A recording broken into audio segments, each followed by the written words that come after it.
Chapter 151 The Mystery of the Rainy Night, Part 2. When he returned to the interrogation room, Schiller was alone. He didn't let Gordon or Batman follow him. By this time, Cobbler had been dried off and his soaking wet coat had been removed. Mrs. Mona was closing the interrogation room door when she saw Schiller arrive. She said, "Are you the doctor, sir? This child seems quite frightened. I was trying to change his clothes, but he struggled so much that he almost bit me." "Thank you, madam. You've done enough. He's a bit agitated right now, and I'm about to take him to the hospital. Then you should go quickly. He's a bit tired now, so he shouldn't resist as much anymore." Schiller went through the iron gate. Coppert was still sitting in the corner, wearing a new coat, without saying a word. Schiller called Brand and said, "Send an ambulance to pick up a patient." "What kind of patient needs an ambulance to pick them up? Doesn't he own a luxury car? They are real patients, not those gang leaders who were released on medical parole and then imprisoned again." "What's wrong?" "I'll have the nursing room prepare something. Acute stress disorder and perhaps something else. You should prepare your tranquilizers first, and I'll explain everything to you in detail when we arrive." Soon, Coppert was strapped to a stretcher and carried into an ambulance, with Schiller paying no attention to his struggles. Upon arriving at the hospital, Brand came out to greet them. He was wearing a white coat and had clearly been busy all day. He said, "Good heavens, we finally have a real patient. I almost thought I graduated with a degree in finance." "Don't be too happy yet.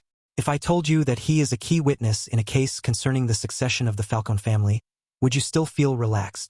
Brand's face immediately fell. He cursed under his breath and said, "I knew it. Nothing good could come of this godforsaken place. He is currently in a state of severe motor excitement and is almost unable to communicate. I will prescribe some tranquilizers for him and see how he is tomorrow morning." Schiller returned to his office at Arkham Psychiatric Hospital, changed into his doctor's attire, and when he entered Cobblestone's ward, Cobblestone's hands were tied to the railing of the nursing bed. His limbs were twitching incessantly, his face was flushed, his eyes were wide open, and he was constantly breathing heavily. The nurse next to him came up and said, "Doctor, his state of arousal is too high. He has already released his muscle restraints. If this continues, it will cause serious damage to his joints. Give him tranquilizers first." Schiller's tone was very calm.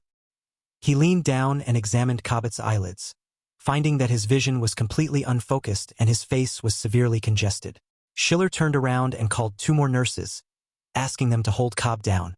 Brand also came in and said, "I haven't seen a patient with such severe stress disorder symptoms in a long time. What's wrong with him?" Brand looked closely at Cobblestone and noticed injuries on his neck and shoulders. He asked, "Was this abuse?" "It should be, and it has probably been going on for a while. Otherwise it wouldn't be this serious," Schiller speculated.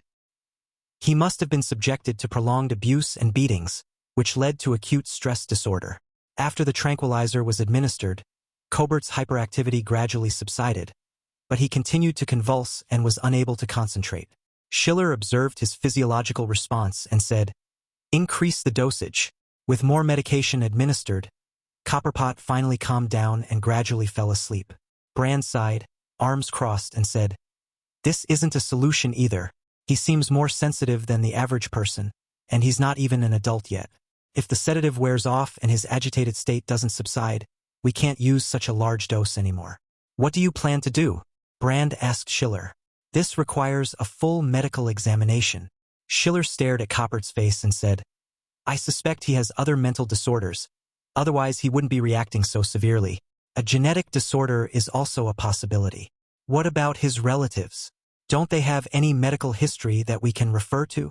Brand had barely finished asking the question when he immediately dismissed it, saying, "Oh, this is Gotham.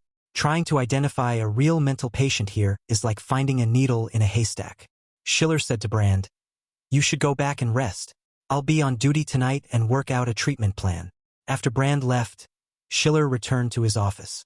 He sat down, took a notebook from his desk drawer, and began to recall what he knew about the Penguin's life.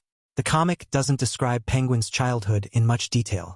It only mentions that he always carries an umbrella because his increasingly deranged mother forced him to carry one after his father died of pneumonia caused by being caught in the rain. In the TV series Gotham, the Penguin also entered Arkham Asylum, where he was tortured by the director, Hugo. However, it was not explained whether he was actually diagnosed with a real mental illness. Based on Schiller's observations, at least the penguin cobblestone he encountered appears to suffer from a genuine mental illness. The nights at Arkham Psychiatric Hospital are very quiet because there are almost no real mental patients there, so there are no sudden episodes or disturbances caused by patients having an episode. In the entire doctor's office, only Schiller's desk was lit. In the quiet room, only the rustling sound of writing echoed. As dawn broke, Victor, wearing a trench coat, hurried up the steps of the Arkham Insanity Hospital. The rain had just stopped, and the cold wind of the gloomy weather made his hair fly wildly. Schiller, wearing a white coat, came out to greet him. Victor said, "I just finished a class in that living hell. I heard from that chubby kid that Oswald was hospitalized. Then I learned that you had also taken leave, and I guessed that you must have gone to get treatment for him." "Oh, how did you guess? Didn't I tell you before? I've been to Oswald's house and met his mother. She seems to have tic disorders. You know, I'm not a professional, but I can tell that she's not quite mentally stable. It coincides with my deduction that Copport should have a hereditary mental illness." Schiller and Victor walked quickly up the stairs together.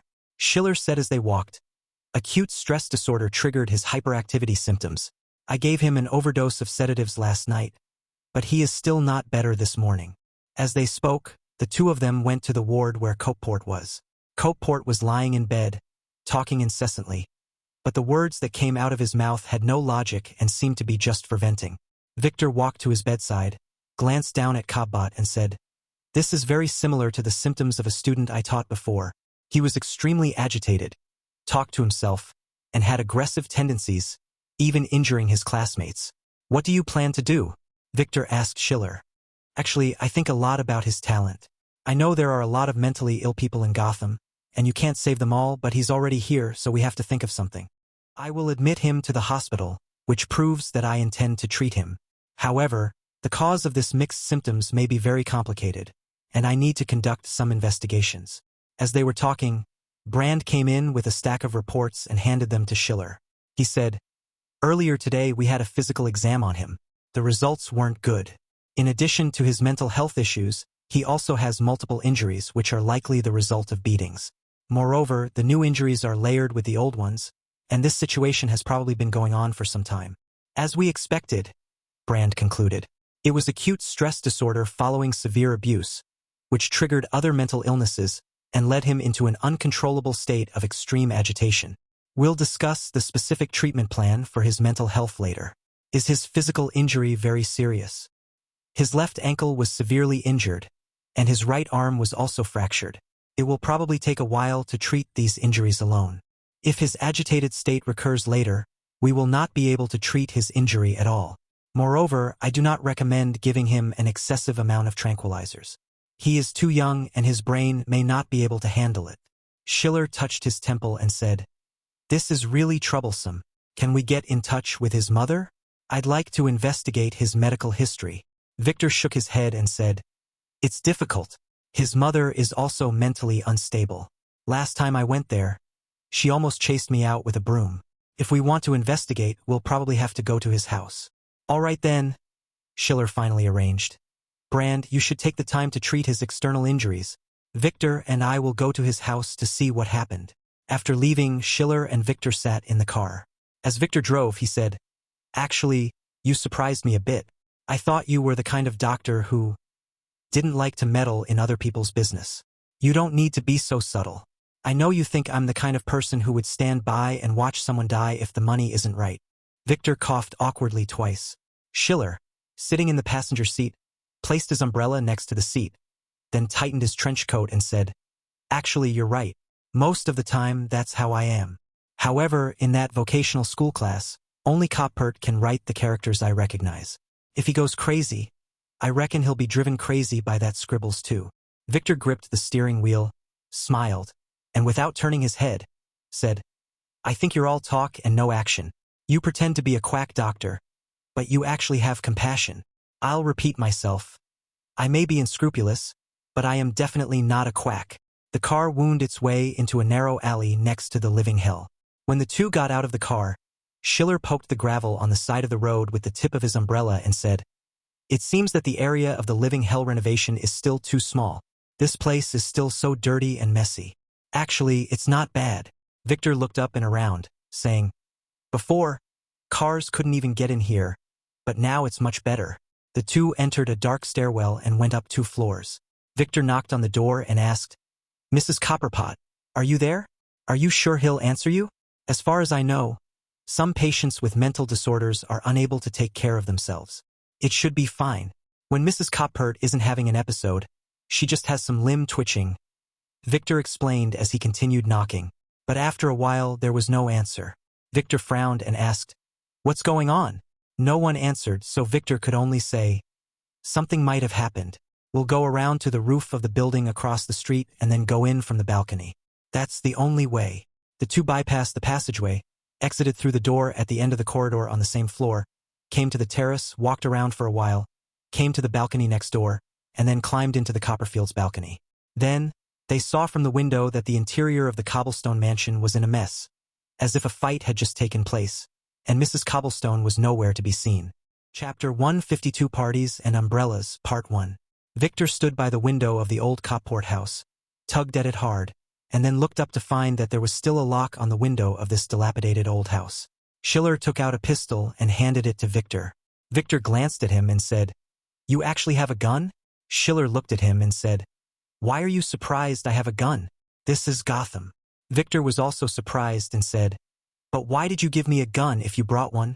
Don't you know how to shoot? My marksmanship is poor, so you'll have to do it." Victor took the gun and muttered, "We're both from out of town, so why do you act like you were born and raised here?" He raised his gun, aimed at the old lock and fired a shot. The lock sparked and was knocked off. Victor pushed open the window and climbed inside, with Schiller following behind him. Once inside, Victor pointed to the ground and said, "Master of Reconnaissance, it's time for you to shine." Schiller shook his head and said, "Isn't it obvious? Mrs. Copperpot has been kidnapped." As soon as he finished speaking, his gaze fell on a corner of the living room, where a very old shoe cabinet stood. Next to the door, there was a pair of rain boots and several other pairs of ordinary leather shoes. However, next to the shoe cabinet was an umbrella. Schiller walked over to the umbrella, picked up the handle and examined it, then gradually narrowed his eyes. Victor also walked over, looked at the umbrella, and asked with some doubt, "What's wrong? Is there something wrong with this umbrella?" Schiller pursed his lips and didn't answer. He simply turned the umbrella upside down and looked at the tip.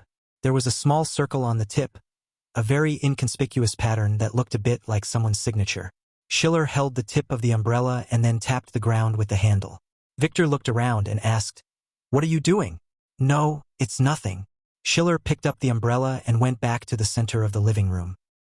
He first went to the sofa and said, "It looks like Mrs. Copperpot was dragged away from here." Then he went to the left side of the coffee table. The Copperpot family's coffee table was made of glass and looked very exquisite, which showed that their family had once been quite wealthy. A tea set sat on the glass coffee table. Schiller picked it up and smelled it. Victor walked over, put his hands on his hips, leaned over and looked at the tea set, and said, "Although I don't have much detective experience, I can guess that someone has probably drugged this. If I'm not mistaken, it should be."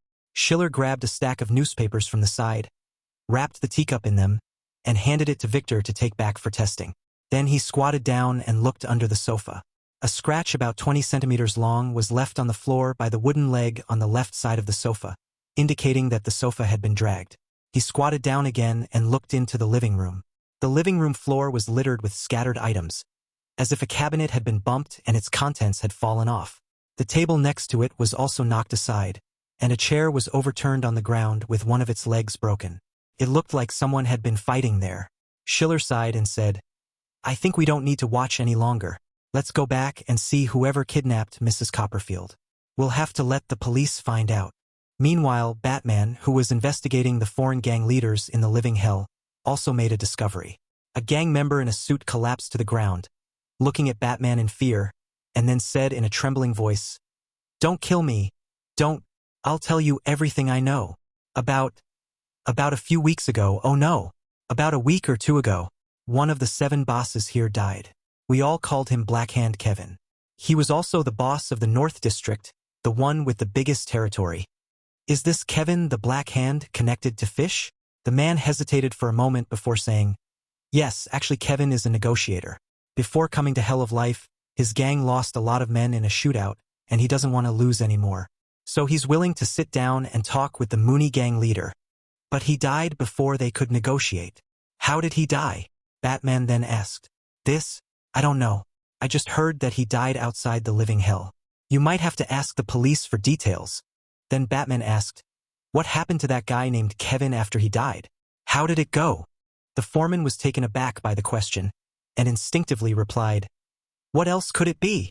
He's dead, and someone else has taken his place. Batman frowned and asked, who will take his place?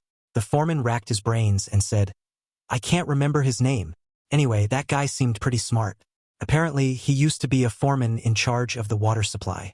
I heard from someone that he said he could make money with everyone. So he took over Kevin's position. Batman frowned even deeper. He asked a few more questions, but the underling wasn't part of Johnny's gang and didn't know the specifics. Finding he couldn't get anything out of him, Batman knocked him unconscious. Speaking of running water systems, Batman is reminded of Fish's crazy antics. Somehow, Fish found the core system of the living hell water purifier. However, because Batman patrolled the area frequently, Fish was discovered by Batman just as she had the idea to have someone investigate the area furtively.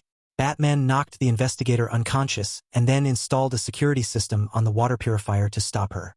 At the time, Batman didn't think much of it, but now that I think about it, it doesn't seem like a plan that an uneducated mob boss could come up with.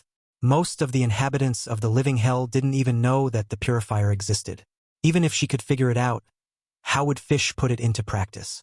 How did she know where the core of the water purifier was located? Batman had seen Fish's file with Gordon before, and he had also monitored Fish for a period of time. He was quite certain that this woman was semi-illiterate, the kind of person who would misspell long words. He didn't think that such a person had the ability to follow those complicated pipes and find the core location of the most important purification equipment. In fact, there aren't many people in the entire living hell with this ability, and Batman deduces that there must be someone who has been advising Fish all along. The death of Kevin the Mastermind, Fish's plan to sabotage the water purifier, the junior boss who took over after Kevin's death. Several things quickly connected in Batman's mind. The most crucial coincidence is that Fish came up with a plan to sabotage the water purifier that couldn't possibly have been her own idea. And the low-level leader who took over after Kevin's death happened to be the former head of the North District's water management system. This doesn't seem like a simple coincidence, since there are very few people in the entire living hell who understand the water system. The possibility of these two identities overlapping is very high. In Batman's deduction, this underling was either originally Fish's man, or he betrayed his boss and sided with Fish. He helped Fish devise strategies, and Fish helped him eliminate his superior, giving him a chance to rise in the ranks. Perhaps they will then work together from within and without, using this low-level boss's knowledge to strike at other gang leaders. Were they ever partners? Could Fish's death be related to this person? Batman fell into thought again, but he always felt that there seemed to be other hidden stories behind these events, far more complicated than they appeared. On the 4th floor of Arkham Asylum, Gordon and Victor stood outside a ward. Gordon said with some pity, "This kid is really unlucky. He survived a murder, developed a difficult mental illness, and then his family was kidnapped. Even in Gotham, you don't see many people this unlucky." Victor sighed and said, "Actually, he's a very smart kid. He learns things very quickly, but I've found that's just how Gotham is." He shrugged and said, "A talented person always encounters all sorts of troubles and then goes astray. I think Professor Rodriguez can cure him, just like he always says, he's not a quack." Victor turned his gaze toward the window in the door, and following his line of sight, Schiller walked around the bed from one side to the other, while Cobb lay on the bed, not struggling, looking numb, his eyes staring blankly at the ceiling. "How did you sleep last night, Mr. Coppert? Do you still feel any muscle discomfort?" Schiller, wearing a white coat, stood by the bed, holding a medical record, writing as he asked. Cope didn't answer at all, lying on the bed in a strange position like a stiff and pale puppet, unresponsive to any sounds from the outside world. "It seems you're not doing well," Schiller said, standing still. "Most patients experience some sluggishness after taking an overdose of tranquilizers, but I don't think you are one of them. You should be quite lucid now. The acute phase has passed. Why are you unwilling to answer me? Is it because some of your plans are not going well?" Copperfield suddenly turned his head and stared at Schiller with his deep-set eyes. His gaze was somewhat frightening, numb and cold, but Schiller remained unmoved. "Unfortunately, I can't use any magical hypnosis to make you tell everything, like in the movies. In both psychology and psychiatry, Hypnosis will not be effective if the patient is unwilling to cooperate. Similarly, if you don't cooperate with the treatment, no amount of medication will help. I am a doctor, not God. If you refuse to answer any questions, even God cannot cure you. Cobblestone's head moved again, and a hoarse voice, like sawing wood, escaped from his throat as he said, "Cure? Can it be cured?" Schiller put down the medical record, gave him a strange look and said, "If you couldn't be cured, you'd be in the crematorium by now." Copeport's mouth slowly opened, as if he wanted to say something, but he didn't. Schiller seemed to remember something and said, "Oh, I forgot. You're not even a college student." He covered his forehead and said with a hint of helplessness, "I know that many people with insufficient education call mental illness madness or an incurable disease, but that's not actually the case. Many people don't understand mental illness, so they are terrified of it, especially hereditary mental disorders, which can cause extreme agitation and aggression when they flare up, and are often regarded as a terrible form of madness. But actually, this is just a symptom of schizophrenia. According to the previous diagnosis, you should have catatonic schizophrenia, which often occurs intermittently. During an attack, there are stupor symptoms, and sometimes you will suddenly enter a state of agitation, where your behavior becomes violent, but it will subside on its own after about a few hours." Schiller patiently explained to Copeport, "This type of schizophrenia has a relatively good prognosis. Not only can it resolve on its own, but treatment is also very effective. The difficulty usually lies in alleviating the manic behavior, but as you've seen, tranquilizers have been quite effective." Copeport kept his eyes fixed on Schiller, whose expression remained unchanged. He was telling the truth. This wasn't actually a rare or difficult case. Even within the broader category of schizophrenia, it was relatively common. His tone remained calm, but this seemed to rouse Copeport somewhat. He straightened his tilted neck, adjusted his position on the bed, and asked, "It can be cured, right?" Schiller nodded and said, "While a full recovery cannot be guaranteed, most of the time you should be able to live a normal life without any problems."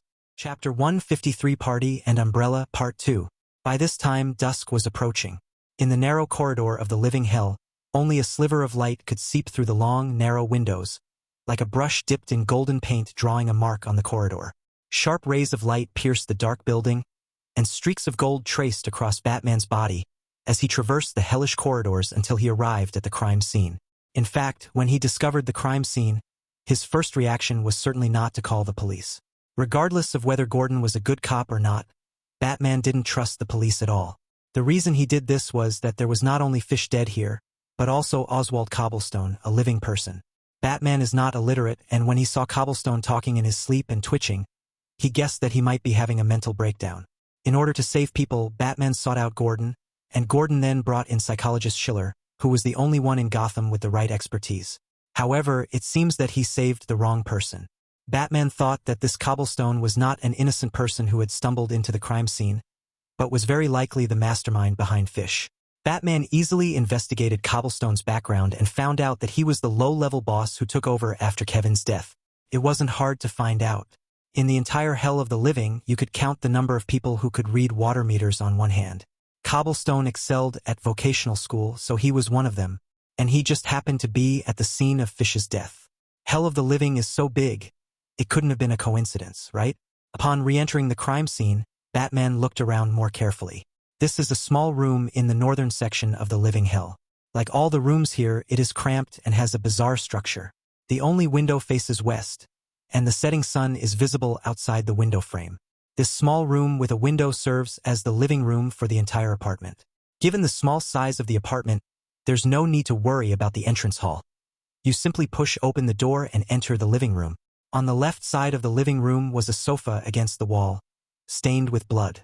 Batman didn't care that the crime scene had been disturbed. His exceptional memory allowed him to remember every detail.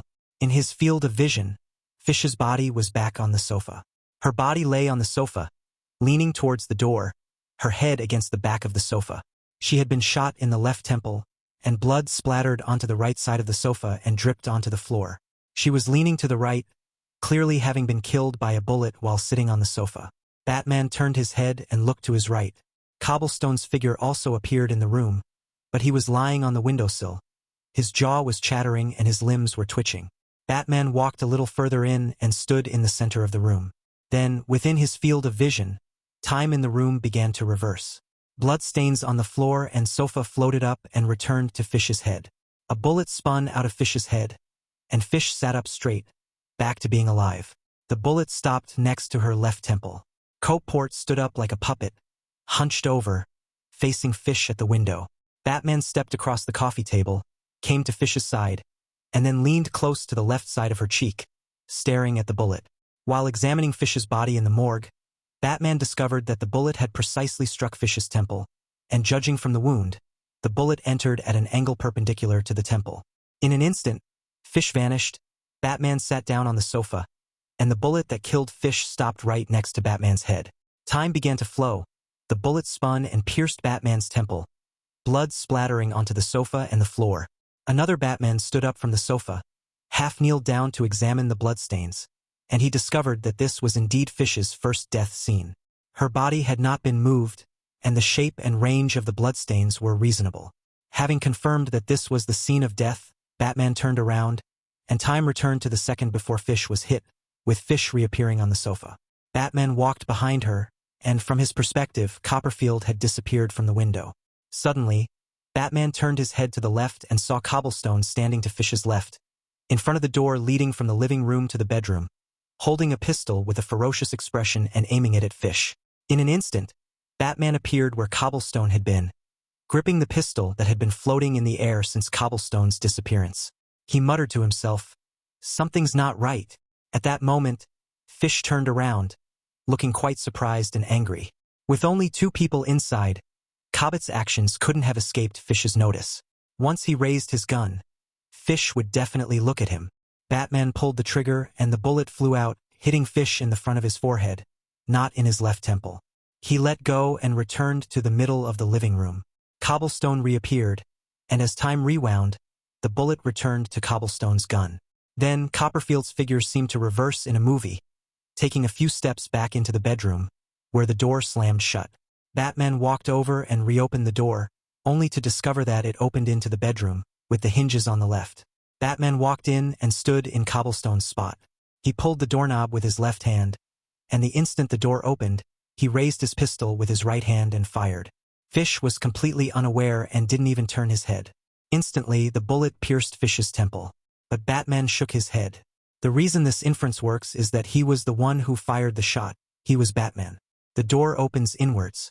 To open it, you have to hold the doorknob and pull it inwards. To do both opening the door and firing the gun in an instant, it's impossible to hold the gun with both hands. If the person who fired the shot was Batman, then it is indeed possible for him to instantly open the door and then, with one hand holding the gun, accurately shoot the bullet into Fish's temple, but that's because he is Batman. For anyone other than Batman, it would be incredibly difficult to execute the entire sequence of actions. Aiming, firing, and hitting the target precisely, with a single hand while ignoring recoil. Moreover, the door hinges are on the left and it opens from the right first. Therefore, the quickest action would be to pull the doorknob with the left hand and fire the gun the instant the door opens with the right hand. However, Batman had already checked and found that Cobblestone's right arm was broken, and it was not a new injury. It would be very difficult for someone who is small in stature, has not received any professional training, and whose dominant hand is broken, to complete the actions of opening a door, firing a gun, aiming, and shooting within 2 seconds. Even if he could complete it, it would be impossible for him to completely avoid Fish's attention, or at least to leave Fish with no chance to turn around. One Batman is positioned in Cobblestone's spot, aiming his gun. Another Batman is sitting on the sofa. A third Batman is standing in the center of the room. A fourth Batman is standing on the windowsill. A fifth Batman is standing in the bedroom looking around, and a sixth Batman is standing in the doorway staring at everything. Countless Batman figures crowded the small crime scene, sometimes frozen in place, sometimes moving across different timelines. The bullet flew out of the gun, creating ripples in the air, and quickly retreated back into the barrel. The light in the room went from bright to dim, and then from dim to bright again. The muzzle flashed again and again, and the dark figure left countless afterimages in the room. In this quiet twilight, the solitary Batman was having a lively party with himself. Before long, Batman had investigated almost every trace of activity in the small room. He tried all the possibilities and then ruled out the vast majority of the methods of the crime, such as Cobblepot attacking from various ways and angles, or Fish being drugged and tied up to restrict his movements. Judging from the various traces, it can be confirmed that Fish entered the room perfectly healthy and sat on the sofa. Cobber followed her in, and it was impossible for him to launch a sneak attack without attracting her attention. But this does not mean that Cobblestone is not the murderer. Batman brought everything back to square one, standing in the center of the living room and looking around. The entire scene transformed into a room model, placed on a table, with a giant hand holding a model of a black human figure and placing it into the bedroom. Above the entire room model, Batman lowered his head, intently staring at the scene from above. As he looked, the room gradually expanded in his field of vision. Standing in the center of the living room, Batman walked into the bedroom and looked at the black figure model. If a third party is included in this murder, then everything becomes logical. Time began to rewind again, the bedroom door was closed, and Cobbot stood opposite Fish, right in front of the window. Fish remained seated on the sofa, waving her arms as if angrily berating Cobblestone, who retorted hysterically, his neck stiffening. Fish was thoroughly enraged. Fish, whose attention was completely drawn to Copeport, did not notice that the bedroom door, which had not been closed properly, was quietly opened. Then, a gunshot rang out, blood splattered, and Fish collapsed on the sofa. No, that's not perfect either, Batman thought. Even if Cobblestone's attention was drawn to Fish, he was still quite alert and might have noticed that the bedroom door was open. Batman changed his approach. He thought that if he were the killer, he probably wouldn't have devised such a plan, hoping that Fish wouldn't notice the assassin and wouldn't resist. That wasn't a reliable idea. It's important to understand that Fish didn't get to where she is today for nothing. She's a very capable fighter, quick-witted, and an excellent marksman, which is why she survived so many firefights and became a leader. If she resists, even a professional assassin could be at a disadvantage. Anyone who knows Fish wouldn't devise such a plan. Then there's only one possibility left, Batman said in a low voice. A collaboration with someone you know. Batman, standing on one side of the room, saw two figures talking to Fish. They were both originally standing in front of Fish, and neither of them had any weapons. Soon, Coppola caught Fish's attention with a few words, while another shadowy figure used the excuse of getting something to move to Fish's side. Cobblestone and Fish got into an argument, and Fish's attention was completely drawn to Cobblestone. In an instant, time stood still, and Batman's figure replaced the shadowy figure standing beside Fish. He reached into his coat pocket, found a pistol, drew it, raised his hand, and fired. With a bang, blood splattered out, and Fish fell to the ground. The distance was very close, and the weapon was suitable, so it was very accurate. In an instant, everything returned to reality. Only dried, blackened bloodstains remained on the sofa, and only Batman remained in the room. He was all alone, but he didn't feel lonely at all. He seemed very relaxed. He sat on the sofa, relaxed his upper body, leaned back in the chair, and even closed his eyes, like a happy drunkard who had just returned from a party. As the last rays of sunlight disappeared below the Earth's surface, the room went completely dark. The darkness swallowed Batman's figure. The Bat who had been partying with himself had vanished from the room at some unknown time. Chapter 154, Party and Umbrella, Part 3. So now, Mr. Copperpot, are you willing to cooperate with my treatment? In a ward at Arkham Asylum, Schiller moved a chair and sat down next to Cobblestone's bed. Cobblestone was still staring at the ceiling, but he nodded almost imperceptibly. Okay, first question. Was killing old Edward your first murder? For a moment, Cobbler's splinted arm stiffened. His hand trembled, then clenched. He turned to Schiller, unable to remain silent any longer, and said, "How did you know? Answer my question first." Copeport's Adam's apple bobbed, as if he wanted to give an answer, but in the end he didn't speak and just nodded. The old godfather told you to do this, didn't he? Cobblestone didn't answer. He simply said, "I swear to God I will never reveal anything." Okay, then you don't need to say anything. I'll do it. The old godfather needed an excuse to attack young Edward, so he had you kill the old Edward and frame his nephew. By committing murder at the godfather's son's coming-of-age ceremony, no matter how the godfather deals with the Edward family afterwards, no one will object. No one would have thought that a skinny umbrella boy who was bullied by his colleagues and teased by customers would actually be the assassin entrusted with such an important task by the old godfather. If that really was your first time killing someone, all I can say is that you have a real talent for it. The restroom was spotless, and the escape route was well planned, without running into any other customers. Copeport turned to stare at Schiller, seemingly stunned by Schiller's assessment. After all, no normal person should look at this from this perspective. All right, that's all in the past. Schiller turned a page of the medical record and said, "Let's explain what's happened recently. I advise you to confess and be lenient, because I am not a police officer, and the police may not be able to do anything to you, since you are a minor and a mental patient. But I'm different. Right now, I'm probably the only person in all of Gotham who is willing to treat this kind of mental illness and is confident that I can cure it. If you don't say anything, I won't reserve a bed for you." Copeport's lips curled downwards, giving him a sinister look and a maturity beyond his years. Then he spoke, his voice hoarse and his tone low. "I am indeed one of the Godfather's men. I don't know why he took a liking to me at first sight, but I worked for him and killed old Edward for him. You probably guessed it. What I want to know is," Schiller said without looking up. "He sent me to hell to keep an eye on everyone there. He doesn't trust anyone there. Every corner of Gotham should be under Falcone's rule. So I went to the biggest gang there, the Mooney gang, and became Fish Mooney's subordinate. She didn't care about me, she even hated me, but she was still relatively clear-headed at the time. I was just being ignored, but that's okay. I'm used to it." Copeport's tone was somewhat numb. It was clear that he couldn't quite get the words out, and the effects of the tranquilizer hadn't completely worn off, so his narration was disjointed. "Later, I went to work for Kevin, which was a betrayal to Fish, but I had no choice but to do it. Kevin gave me what I wanted." Cobbler's lips trembled, as if he were about to fall into a state of excitement again. He said, "I kept climbing up the ladder there, from a mere technician to the head of purchasing for a restaurant." His tone became wistful, as if he were sketching a dreamlike picture.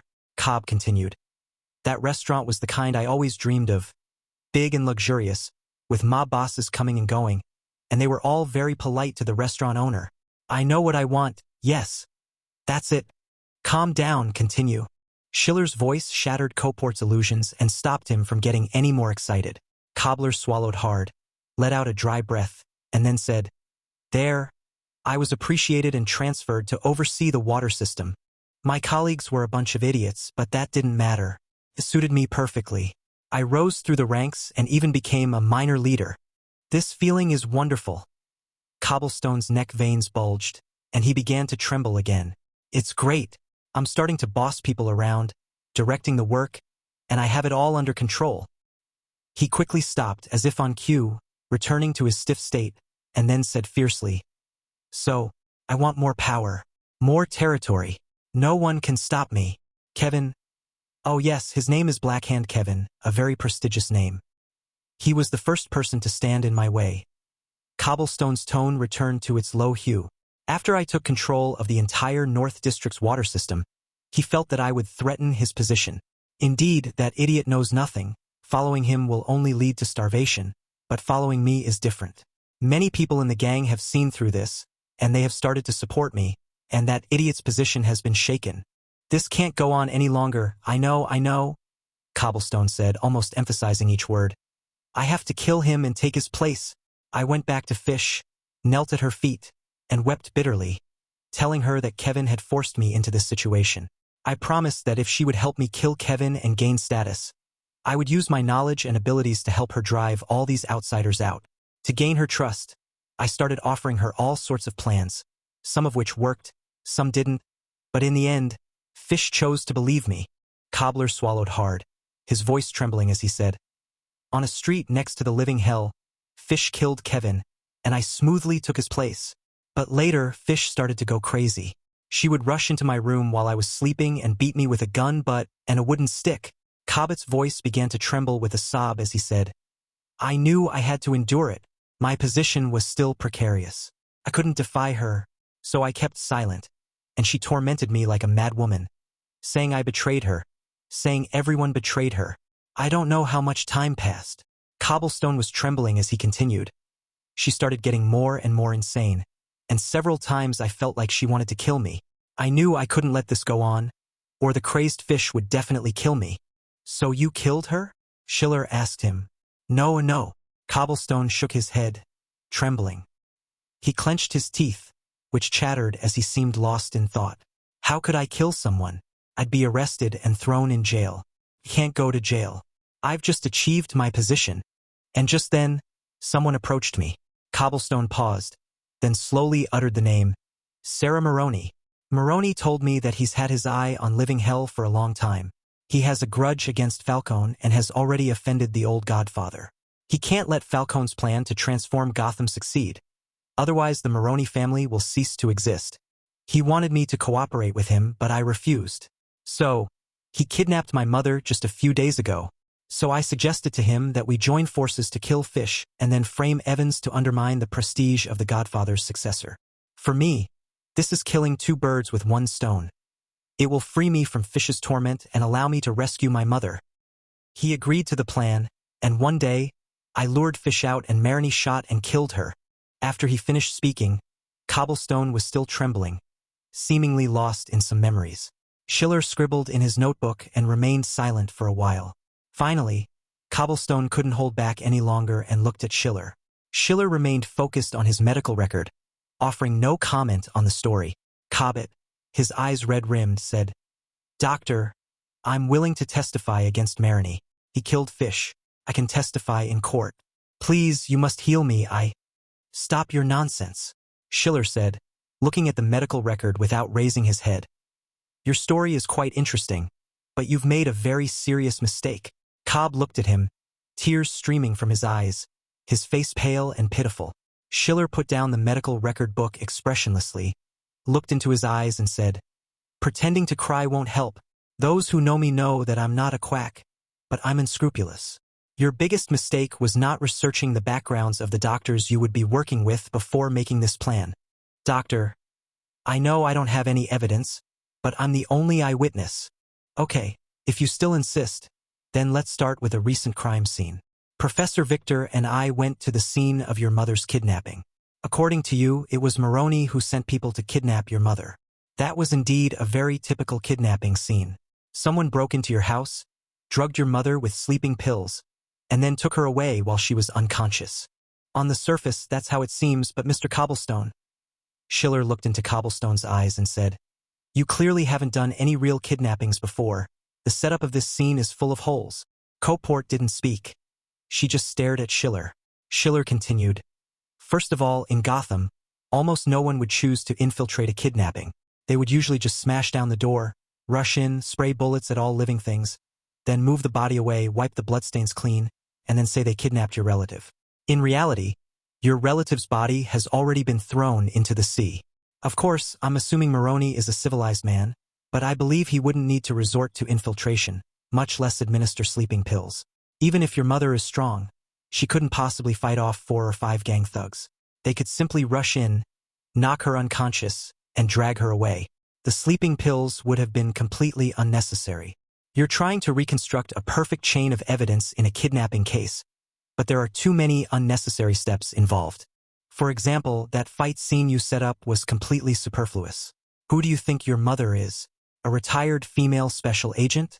Someone who would pick up a chair and fight with gangsters who broke in? You've done too much, Schiller concluded. Trying to recreate the perfect crime scene, trying to create a realistic scenario, even designing a route for the intruders, deliberately leaving traces of their movements on tables and sofas. I can only say that you've watched too many detective dramas. Most cases in reality don't happen like that, and most murderers aren't that professional. Violent intrusion methods and a crime process full of loopholes. That's what most gang kidnapping cases are like. Because you are naturally thin, most of the murder methods used were outsmarting. But in fact, for those strong gang members, there was no need to do so much. They're not like you, struggling to pick a lock. There's no door in this world that can't be opened with a submachine gun and a bomb. It's a job that can be done in 5 minutes. Nobody would spend 2 hours studying infiltration routes. Applying your own criminal mindset to those gangsters is like making a burly Texas cowboy wear a dress with lace trim. As for the scene you set up, Schiller picked up the medical record again and said mercilessly, I can only give you a failing grade. Without the pressure from your godfather, the work you completed independently is a complete mess. It's nowhere near as good as the method used to murder old Edward. I'm starting to suspect that you hired a ghostwriter. Chapter 155 Party and Umbrella Part 4. What gives you the right? Cobblestone looked at Schiller with a dark expression, then suddenly realized something, frowned and cursed. Damn it! He turned to look at Schiller again, but he didn't see the triumphant expression on Schiller's face that suggested he had successfully extracted information during the police interrogation. On the contrary, Schiller was looking at him with genuine confusion, which made Copport feel humiliated. Cobbler pursed his lips, craned his neck, tilted his head, stretched his shoulders and said, "First, take the straps off my arms. They're making me a little uncomfortable." He thought Schiller would refuse, but Schiller stood up without hesitation, walked to his bedside, and untied the straps on the armrests. As soon as he untied one hand, Coppert couldn't wait to stretch his arm. His right hand was in a splint, and Schiller reminded him, "Because of the delay in treatment, your right hand fracture has become very serious. If you had delayed treatment for just 2 more days, there would have been a risk of amputation, so keep it in place for now." Cobbard muttered something under his breath, seemingly cursing something. When Schiller turned his gaze towards him, he suddenly seemed to choke and fell silent. Schiller sat back down, picked up the medical record, and said, "Come on, let's continue this discussion. Judging from the arrangement of the crime scene, you seem to be in a hurry. Can you tell me what happened to you?" Cobbett wrinkled his nose and pursed his lips, making him look somewhat fierce. He seemed eager to refute Schiller's point of view, but felt he shouldn't say so much to a stranger, a psychiatrist. "Let me hear your criminal thought process. After all, you've gone to so much trouble and done so much. Wouldn't it be a shame if you had no audience?" Cobbler gripped the railing tightly with his intact arm, turned his head, and stared intently at Schiller, saying, "You damn psychiatrist." Copperfield admitted that Schiller's statement was more effective than any police interrogation method. Schiller smiled at him, knowing full well that any criminal who would appear on the Gotham stage in the future would be a fundamentalist in the criminal underworld. They have their own pride in committing crimes, such as the sophistication of their methods, the way the results are presented, and the effect of misleading onlookers. They strive to achieve perfection in every aspect. Every criminal plan they carry out takes these issues into consideration, and they hope that someone will see through their brilliant ideas. They firmly believe that a crime without an audience is not a perfect crime. Copperfield's rational mind told him that revealing everything at this point was not a good idea. If Schiller had indeed recorded the conversation, he might not be able to escape trial. But he couldn't resist the urge. Another voice inside him told him that Schiller was just like him, that he would be a good listener, able to understand the ingenious criminal processes that ordinary people couldn't comprehend, and to appreciate his unique perspective. Soon, Cobblestone couldn't hold back any longer and said, "That was an accident if it weren't for." Cobbler paused, seemingly organizing his thoughts, then relaxed completely, lay on the bed, stared at the ceiling, and began his narration. "My meeting with the Godfather was a complete accident. My father was once a well-known gang leader in the East District. After his death, the territory and property that should have been inherited by me were divided up by those jackal-like gangsters. To protect me, my mother moved me back to our old house near the living hell, but we still couldn't have peace. My father's former enemies kept hunting us down. It was one night.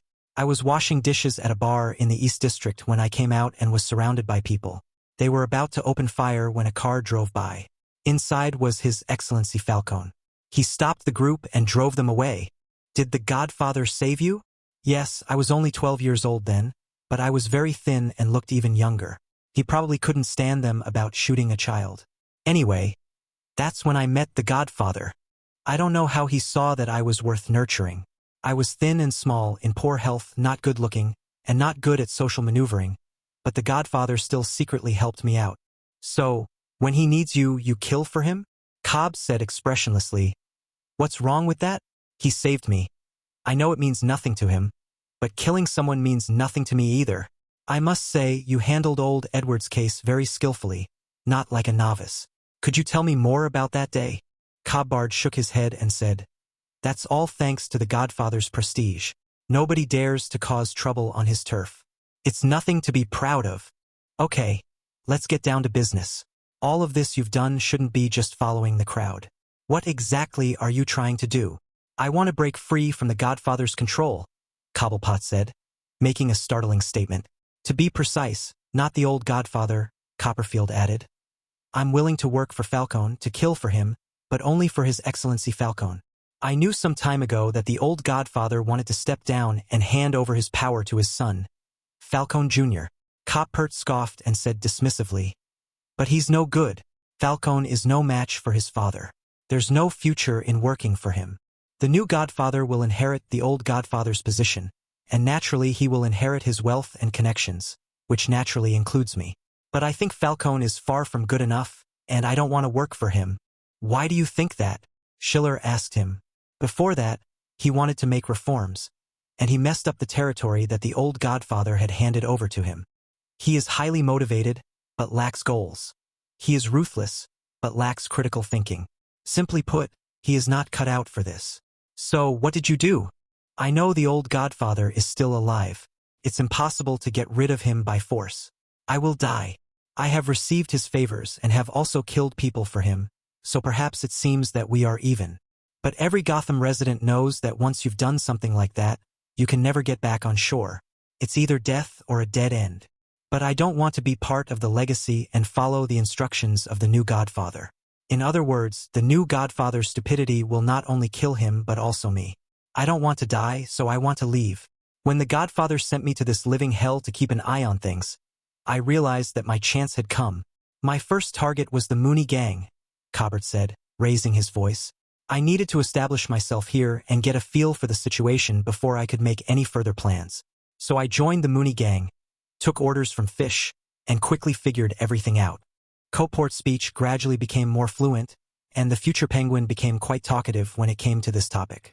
When I finished the preliminary reconnaissance, the Munich gang was no longer a good foothold because Fish's territory was being compressed layer by layer, and his range of activities was becoming very small. I couldn't gather enough intelligence. At this time, I couldn't let the godfather think that I wasn't working hard. So, I found an opportunity to get in touch with Kevin.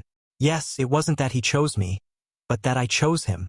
As Coport continued to recount his story, his voice echoed in the ward, and his recent life unfolded like a series of dramatic scenes before the two of them.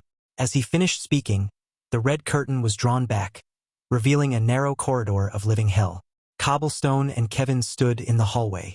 The short, hunched Cobblestone fawned over Kevin, saying, "Mr. Kevin, please, you must patronize my business." The tall Kevin tilted his head back, took a pack of cigarettes from Copperfield, opened it, looked at it and said, "Are you the new cigarette vendor? I've never seen you before. You must be one of that crazy woman's men, right?" "Yes, yes." Cobbett nodded eagerly, then rubbed his hands together somewhat awkwardly and said, "I'm only doing this because I have to make a living. There are too few places to buy cigarettes in the South District. Otherwise, I wouldn't have risked coming here. How much do you sell it for per pack?" 70 cents, sir. Just 70 cents. Kevin raised an eyebrow in surprise and said, 70 cents? What's going on? The cigarette vendors around here sell them for 90 cents or $1. Why are you selling them so cheaply? Kevin glanced at the pack of cigarettes again, took one out, and Cobbett eagerly lit it for him. Then he said, "Actually, I still make a profit. I operate in both the South and North simultaneously. A round trip takes 1 hour and 20 minutes, and I can sell about 6 to 7 packs. Even if the profit per pack is only 10 cents, with 13 hours a day to operate, on average I can sell." Kevin took a drag of his cigarette, exhaled the smoke, and looked Cobblestone up and down. "You can do math? That's amazing," he said. "The little brats I've met selling cigarettes can't even figure out how to give change." Cobb continued to nod and smile obsequiously, casually mentioning that he had attended school in a wealthy area of the South. He kept chatting with Kevin, who, after smoking 2 cigarettes, became somewhat smug. He held the cigarette butt and said, "I think you're not bad. Working with that crazy woman Fish won't end well. Go get me 2 cartons of good cigarettes, and I'll let you work at the second-floor distribution counter. You'll get a 3-cent commission for every 10 cartons, which is much more profitable than selling cigarettes." Cobbler's face lit up with delight, while Kevin scoffed and said, "Kids like you, all you can do is run errands, buy newspapers and cigarettes, and count numbers. Those little bastards keep getting the numbers wrong. Their brains aren't even as sharp as a rusty door bolt. They make me lose money, so don't you dare try to slack off." As the smoke from Kevin's cigarette gradually dissipated and the curtain slowly closed, Schiller turned to Cobbett and said, "I can tell you've done a good job so far. Using your small stature as an advantage, you disguised yourself as the most common cigarette-selling errand boy in the living hell, inadvertently revealing your calculation skills, and successfully switched jobs to Kevin's team. But that's not all I want." The curtain rose again, and the cardboard boxes were stacked higher and higher. Bills flew from Copperfield's hands, passing through the narrow corridors of the living hell, past the shipping gate, the cargo stairs, and the restaurant's kitchen, where a small, thin figure moved through the chaos. The last piece of paper slapped onto Cobblestone's face. When he removed it with his hand, his eyes reflected the dazzling neon lights of a restaurant sign. "You're not lying about this part," Schiller commented. "I can tell you really want to open a restaurant." Lying on the hospital bed, Cobblestone's lips moved. He was silent for a moment, then said, "That's right, but that's not something I should be thinking about right now. What I need to think about now is that I've reached the end of my road as a low-level errand runner, and now I need to figure out how to become a manager."